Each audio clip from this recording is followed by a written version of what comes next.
வணக்கம் குட்டீஸ், எல்லாரும் என்ன பண்ணிட்டு இருக்கீங்க? எப்படி இருக்கீங்க? மேம் சொன்ன எக்ஸசைஸ் எல்லாம் ரொம்ப அழகாக என்ன பண்ணியிருந்தீங்க, எழுதி மெயில் சென்ட் பண்ணியிருந்தீங்க. Very good.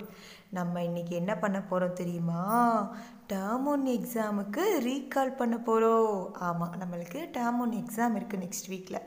டேர்ம் ஒன் அப்படிங்கிறத நம்ம என்ன செய்வோம், தமிழில் தொகுத்தறி தேர்வு 1 அப்படின்னு சொல்லுவோம். சரியா தங்கம்? செகண்ட் ஸ்டாண்டர்டில் நீங்கள் எழுத போகிற ஃபஸ்ட்டு டெஸ்ட்டே இது தான். கிளாஸில் இருந்திருந்தால் நிறைய ஸ்கில் சீட்லாம் முடிச்சுருந்துருப்பீங்க.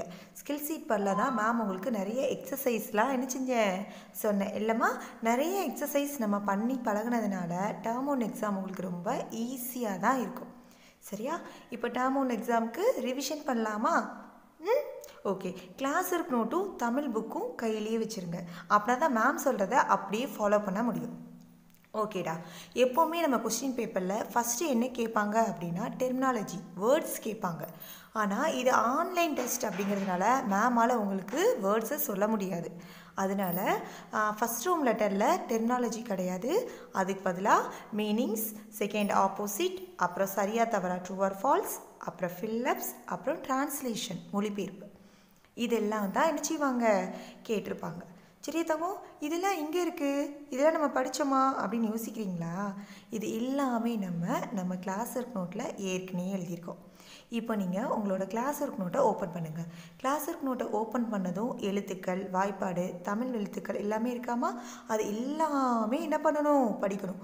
கண்டிப்பாக எழுத்துக்களோட வரிசை, எழுத்துக்களோட வாய்ப்பாடு ப்ளஸ் மொத்தம் எத்தனை தமிழ் எழுத்து இருக்குங்கிறது தெரிஞ்சிருக்கணும். சரியா? அதுக்கடுத்த பேஜ் பாருங்கள். லெசன் எழுதியிருக்கீங்களா? அடுத்ததாக நம்ம பாடம் 3, 4 2 எழுதியிருப்போம். என்னென்ன லெசன்? பேசாதவை பேசினால் அப்படிங்கிற லெசன் எழுதியிருப்போம். நானும் நாங்களும், இந்த 2 லெசன் தான் நம்மளுக்கு டேர்ம் ஒன் எக்ஸாமுக்கு போர்ஷன். சரியா தாங்க? அதில் பேசாதவை பேசினால ஃபஸ்ட் ரோம் லெட்டர் வார்த்தைகள். வார்த்தைகள் மேம் கேட்க மாட்டேன்னு சொல்லிட்டேன். இருந்தாலும் அந்த வார்த்தைகள் ஒன் டைம் அட்லீஸ்ட் ரீட் பண்ணியாச்சு பார்த்துக்கோங்க. சரியாம்மா? அப்புறம் செகண்ட் ரோம் லெட்டர் பொருள் அறிக்கை கொடுத்துருக்காங்களா? பூக்கள் அப்படின்னா மலர்கள். அப்போ கொஸ்டின் கேட்டால் நீங்களாக தான் என்ன செய்யணும், ஆன்சர் எழுதணும். அடுத்தது டிரான்ஸ்லேஷன் இருக்குது இந்த லெசனில். மேம் எக்ஸாமுக்கு கேட்கும்போதும் தமிழ் வேர்ட்ஸ் தான் கொடுப்பேன்.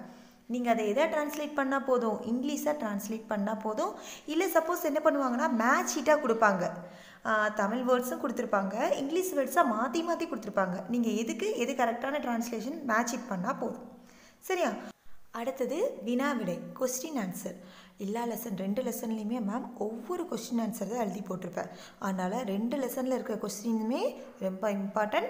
ரெண்டுமே கொஸ்டின் எழுதி சொல்லிட்டு ஆன்சர் நீங்களே எழுதி பாருங்கள். லெசன் 4ம் அதே மாதிரி தான். ஃபஸ்ட்டு ஒன் டிரான்ஸ்லேஷன் ரீட் பண்ணால் மட்டும் போதும், ரொம்ப நேரம் டைம் வேஸ்ட் பண்ண வேணாம். அடுத்து செகண்ட் ரோம் லெட்டர் மீனிங்ஸ் கண்டிப்பாக படிக்கணும். தேர்ட் ரோம் லெட்டர் ஆப்போசிட் கண்டிப்பாக தெரிஞ்சிருக்கணும். அதுக்கப்புறம் டிரான்ஸ்லேஷன், இந்த இருக்கிற டிரான்ஸ்லேஷனும் கண்டிப்பாக என்ன செய்யணும், படிக்கணும். சரியா தங்கம்? அப்புறம் இந்த லெசன்லேயும் ஒரே ஒரு கொஸ்டின் ஆன்சர் தான் இருக்கும், அப்படி தானே? எழிலுக்கு பிடித்த விளையாட்டு எது, யாருடன் விளையாடுவான். நம்மளுக்கு 2 லெசனில் கண்டிப்பாக ஏதாச்சும் ஒரு கொஸ்டின் ஆன்சர் கேட்பாங்க.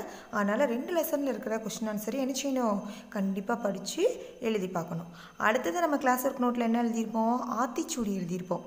1 to 5 ஆத்திச்சூடி தரோவாக படித்து ஸ்பெல்லிங் மிஸ்டேக் இல்லாமல் எழுத தெரியணும். அதுதான் ரொம்ப ரொம்ப ரொம்ப ரொம்ப முக்கியம். சரியா? உனக்கு ஆத்திச்சூடி ஃபுல்லாக எழுத சொல்லியிருந்தாலும் எழுத சொல்லுவாங்க. அப்படி இல்லை அப்படின்னா ஃபில்லப்ஸ் மாதிரி கேட்பாங்க. இப்போ நன்மை அப்படின்னு போட்டுட்டு டேஸ் கொடுத்தா கடைப்பிடி அப்படிங்கிற வேர்டை நீ தான் நினச்சிக்கணும் எழுதணும். நோயினுக்கு டேஸ் குடேல், என்ன குடேல், இடம் குடேல் அப்படின்னு எழுத தெரியணும். அப்போது ஆத்திச்சூடி 1 to 5 கிளியராக தெரிஞ்சாதான் ஃபில் பண்ணுறது ஈஸியாக இருக்கும். சரியா தங்கம்? அடுத்தது ஆத்திச்சூடியோட ரோம் லெட்டர் 2 மீனிங்ஸ். 3 பொருள் அறிக்கை தான் மேம் கொடுத்துருக்கேன். இந்த 3யும் கண்டிப்பாக என்ன செய்யணும், படிக்கணும். ஆத்திச்சூடி ப்ளஸ் அதில் இருக்கிற மீனிங்ஸும் படிக்கணும். ஓகே? இது எல்லாமே கிளாஸ் ஒர்க் நோட்டில் பண்ணுறது. அடுத்து நம்ம பார்க்க போகிறதெல்லாம் எக்ஸசைஸ்னாலே நம்ம எல்லாருக்கும் ரொம்ப பிடிக்கும். ஏன்னா அதை தரவு பண்ண வேண்டியதில்லை, உட்காந்து படிக்க வேண்டியதில்லை. புரிஞ்சிக்கிட்டாலே போதும், நிறையா மார்க் நம்ம இந்த எக்ஸசைஸ்லேருந்து எடுக்கலாம். ஃபஸ்ட் எடுத்தது என்ன எக்ஸசைஸ் இருக்கும் அப்படின்னா, முதல் எழுத்தை மாற்றி புதிய சொல்லை உருவாக்குக. இது நம்ம ஏற்கனவே படிச்சிருக்கோம்ல தங்கம். ஃபஸ்ட் லெட்டரை மட்டும் என்ன பண்ணால் போதும், சேஞ்ச் பண்ணால் போதும். அவங்க என்ன வார்த்தை கொடுத்துருந்தாலும் அதோட முதல் எழுத்தை மட்டும் நம்ம மாற்றி வேறு வேர்டாக மாற்றணும். ஃபஸ்ட்டு எடுத்ததும் மெய்யெழுத்துக்கள் மட்டும் வராமல் இருக்கணும். நீங்கள் மாத்திர வேர்ட்ஸுக்கு மீனிங் இருக்கணும். இப்போ மரம்னா வரம், தரம், இதுக்கெல்லாம் மீனிங்ஸ் இருக்குது. மரம்னு கொடுத்துருக்குற இடத்துல போய் இக்கு போட்டு இக்ரம் அப்படின்னு எழுதுனா அப்படி ஒரு வார்த்தை இருக்குமா? இருக்காது. அப்போ வேர்ட்ஸோட மீனிங்ஸும் ரொம்ப முக்கியம். சரியா? முதல் எழுத்து குறிலாவும் எழுதலாம், நெடிலாவும் மாற்றி எழுதலாம், வேற ஒரு வார்த்தையாக மாற்றி எழுதணும். இதே மாதிரி நிறைய வார்த்தைகள் அம்மாவை அப்பாவை எழுதி தர சொல்லி ஃபஸ்ட் லெட்டரை சேஞ்ச் பண்ணி என்ன செய்யணும்? எழுதி பார்க்கணும். இது புக் பேக் நம்பர் 20 இருக்குது. சரியா? பேஜ் நம்பர் 20 இருக்குது. அந்த 20 இருக்கிற வேர்ட்ஸ் மட்டும்தான் கேட்பாங்களா அப்படின்னா கண்டிப்பாக இல்லை. என்ன வேர்ட்ஸ் கேட்டாலும் ஃபஸ்ட் லெட்டரை சேஞ்ச் பண்ணி என்ன செய்யணும்? எழுத தெரியணும். அதனால் நிறைய வேர்ட்ஸை மாற்றி எழுதி பாருங்கள். ஓகேயா? அடுத்தது நம்ம என்ன எக்ஸசைஸ் பார்த்துருந்தோம்?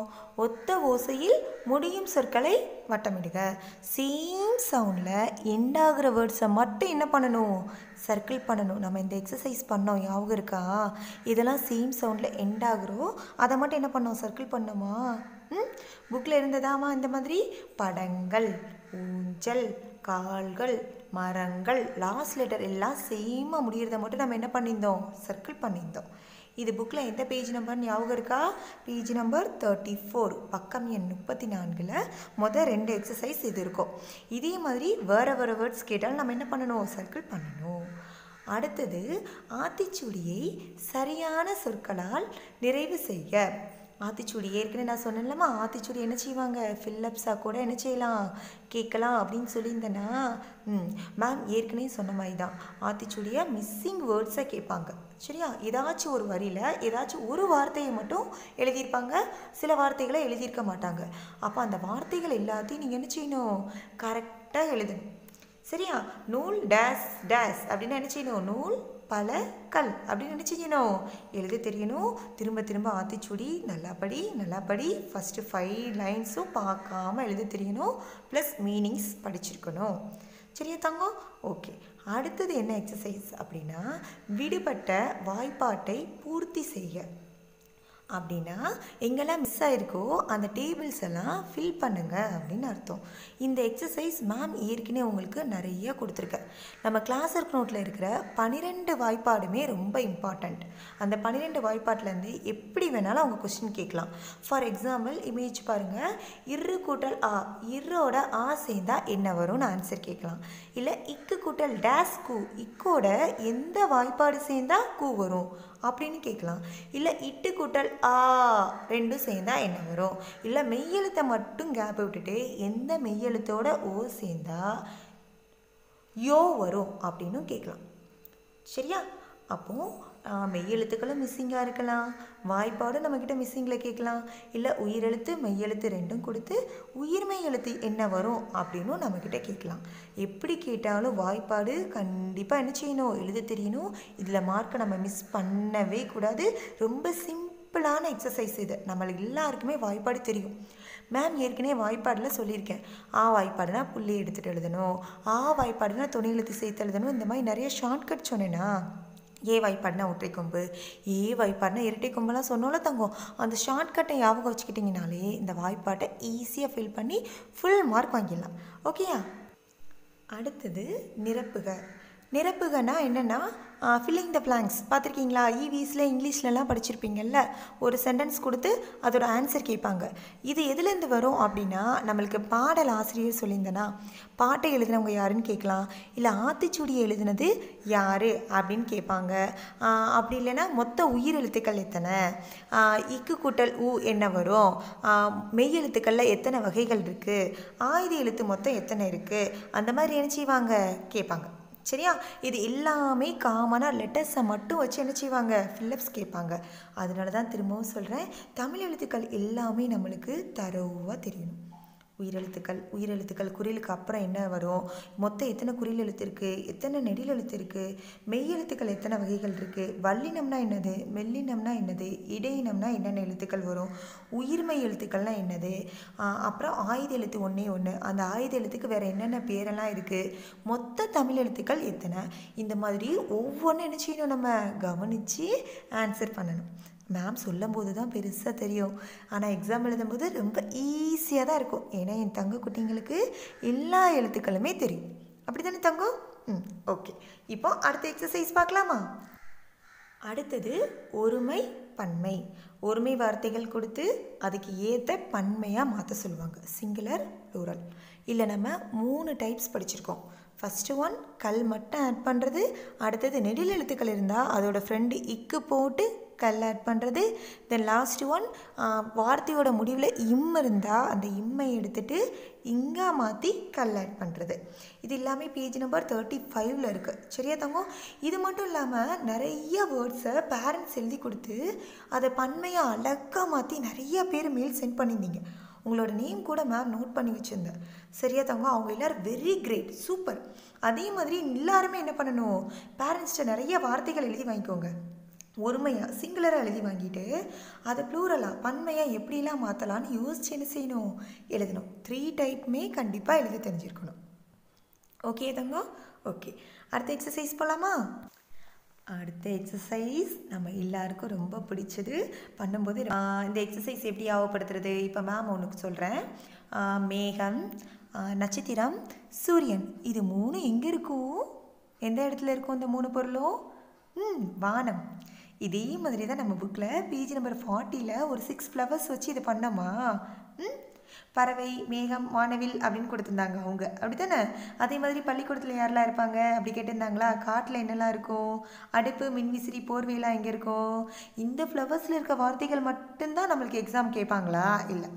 இதே மாடலில் வேறு என்ன பொருள் கொடுத்து அது எந்த இடத்துல இருக்குது அப்படின்னு கேட்டால் நம்மளுக்கு என்ன செய்யணும், சொல்ல தெரியணும். சரியா தங்கம்? இந்த எக்ஸசைஸ்லாம் ரொம்ப ஈஸியாக தான் இருக்கும். வார்த்தைகள் கூட சாய்ஸஸ் கொடுத்தா கூட கொடுக்கலாம் உனக்கு. அதனால் அதில் இருக்க சாய்ஸ் எடுத்து கரெக்டான வேர்ட்ஸை ஃபில் பண்ணால் கூட போதும். அதனால் இந்த மாதிரி எக்ஸசைஸும் நிறைய என்ன செய்யுங்க, செஞ்சு பாருங்கள். ஓகேடா. அடுத்தது நீங்கள் ஃபஸ்ட் ஸ்டாண்டர்ட்லேயே இந்த எக்ஸசைஸ் பார்த்துருப்பீங்க. என்னென்னா, look at the picture and right the name. படம் பார்த்து பேரை எழுதுக. நம்மளுக்கு ஒரு பிக்சர் கொடுத்துருப்பாங்க, அந்த இமேஜோட நேமை நம்ம என்ன செய்யணும், எழுதணும். இது நம்ம புக்கில் பேஜ் நம்பர் 9லேயும் 40லேயும் இருக்குது. பக்கம் எண் 9, அப்புறம் 40. பக்கம் எண் 9ல் ஆமை இந்த மாதிரி பிக்சர்ஸ்லாம் கொடுத்துருக்காங்களா? அதே மாதிரி பேஜ் நம்பர் 40ல் என்னெல்லாம் கொடுத்துருப்பாங்க, மலை, ஆறு, ஊஞ்சல், இந்த மாதிரி நிறையா கொடுத்துருப்பாங்க. சரி தங்கம், இந்த புக்கில் இருக்கிற பிக்சர் மட்டும்தான் நம்மளுக்கு கேட்பாங்களா? சரியா? நம்மளுக்கு எக்ஸ்ட்ரா கூட நிறைய வேர்ட்ஸ் என்ன செய்யலாம், கேட்கலாம். இப்போ புக்கில் கொடுத்துருக்கு இந்த இமேஜ் மட்டும் தான் கொடுப்பாங்க, இந்த மட்டும் தான் கேட்பாங்க அப்படின்னா மேம் உனக்கு சொல்லிடுவேன். அவங்க என்ன வேர்ட்ஸ் வேணாலும் கொடுக்கலாம். இந்த பிக்சரில் இல்லாத அனிமல்ஸ் கூட கொடுக்கலாம். உங்களுக்கு வாய்ப்பாடு நல்லா தெரிஞ்சிச்சுன்னா ஸ்பெல்லிங் கண்டிப்பாக என்ன செய்ய முடியும், எழுத முடியும். கண்டிப்பாக 2 லெட்டர் இல்லை 3 லெட்டர் வேர்ட்ஸாக தான் கேட்பாங்க. அதனால் என்ன பண்ணணும், அந்த படத்தை பார்த்து அதோட பேரை கரெக்டாக எழுதணும். மொத்தத்தில் நம்ம டேர்ம் 1 எக்ஸாமுக்கு எதெல்லாம் படிக்கணும்னா, ஆத்திச்சூடி, எழுத்துக்கள் ஃபுல்லாக படிக்கணும், வாய்ப்பாடு முழுமையாக முடிக்கணும், அப்புறம் புத்தக பயிற்சி பேஜ் நம்பர் மேம் உங்களுக்கு போர்ஷன் சீட்டில் கொடுத்துருவோம். சரியா தங்கம்? அந்த போர்ஷனில் என்னென்ன பக்கம் கொடுத்துருக்காங்களோ அதை மட்டும் பார்த்தாலே போதும். ஓகேயா? எல்லா பேஜும் பார்க்கணுன்னு இல்லை. அந்த போர்ஷன் சீட்டில் என்னென்ன பேஜ் கொடுத்துருக்காங்களோ அந்த பேஜில் உள்ள எக்ஸசைஸ் பண்ணி பாருங்கள்.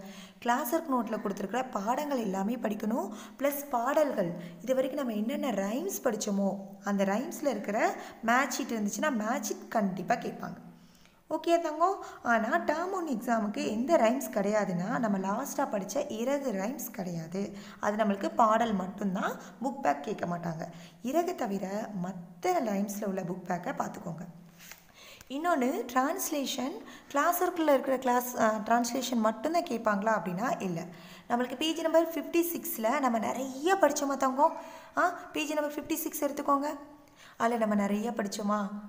இதில் இருக்கிற எது வேணாலும் கேட்கலாம். சரியா? உங்களுக்கு ஈஸி தான். இங்கிலீஷில் தான் ஸ்பெல்லிங் எழுத போகிறீங்க. தமிழ் வேர்ட்ஸ் மேம் கொடுத்துருவேன், அப்புறம் இங்கிலீஷில் மட்டும் எழுதணும். அதனால ஈஸியாக அது எல்லாமே என்ன செஞ்சிடலாம், படிச்சிடலாம். மேம் சொன்ன மாதிரி டிரான்ஸ்லேஷன் மேட்ச் ஷீட்டாக இருந்தால் இன்னும் ரொம்ப நல்லது. சரியாம்மா?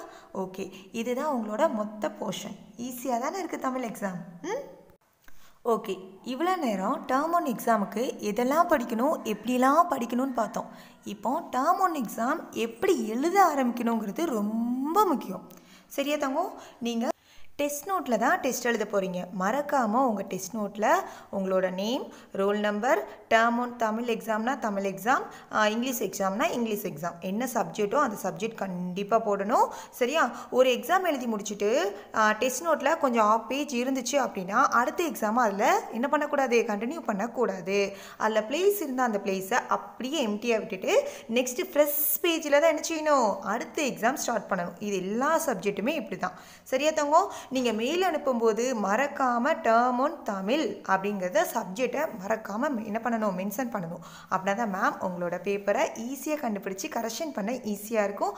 டெஸ்ட் நோட்டில் ரொம்ப அழகாக நீட்டாக ஹேண்ட் ரைட்டிங் என்ன செய்யணும், எழுதி மேம்க்கு சென்ட் பண்ணணும். சரியா? மேம் சொன்ன எல்லாத்தையும் நல்லா ஞாபகம் வச்சுக்கோங்க. Hand writing very very very very important. கிளியராக அழகாக எழுதணும். யாரோட ஹெல்ப்பும் இல்லாமல் நீங்களாகவே டேர்ம் ஒன் எக்ஸாமை கம்ப்ளீட் பண்ணணும். மெயில் மேம்க்கு சென்ட் பண்ணணும். மேம் மெயில் செக் பண்ணிவிட்டு உங்கள் எல்லாருக்கும் எவ்வளோ மார்க்குங்கிறத உங்களுக்கு சொல்வேன். ஓகே தங்கம்? நீங்கள் எக்ஸாம் எவ்வளோ அழகாக எழுத போகிறீங்கன்னு மேம் என்ன பண்ணிகிட்ருக்கேன், வெயிட் பண்ணிகிட்ருக்கேன். இந்த வீடியோ முடித்ததும் சீக்கிரமாக எல்லாத்தையும் தரவு பண்ணி அப்பா அம்மா கிட்டே ஒரு மாடல் டெஸ்ட் எழுதி காமிச்சிருங்க. ஓகே? இதோட உங்களுக்கு மாடல் டெஸ்ட் கொஸ்டின் பேப்பரும் வரும். அதையும் பார்த்து என்ன பண்ணிக்கலாம், ரீகால் பண்ணிக்கலாம். ஓகே தங்கம்? பேரண்ட்ஸ் மாடல் கொஷின் பேப்பரில் இருக்கிற எல்லா எக்ஸசைஸையும் அதே மாடலில் நிறைய வேர்ட்ஸ் கொடுத்து பிள்ளைங்களுக்கு நிறைய ட்ரைனிங் கொடுங்க. இந்த வேர்ட்ஸ் எக்ஸசைஸ் எல்லாமே பிள்ளைங்க ரொம்ப என்ஜாய் பண்ணி பண்ணுவாங்க. அது போக கிளாஸ் ஒர்க் நோட்டில் இருக்கிறதையும் மறக்காமல் படிக்க வைங்க. ஓகே தங்கம்? மேம் நெக்ஸ்ட் வீடியோவில் உங்கள் எல்லோரையும் மீட் பண்ணுறேன். All the best. ஓகே, நன்றி.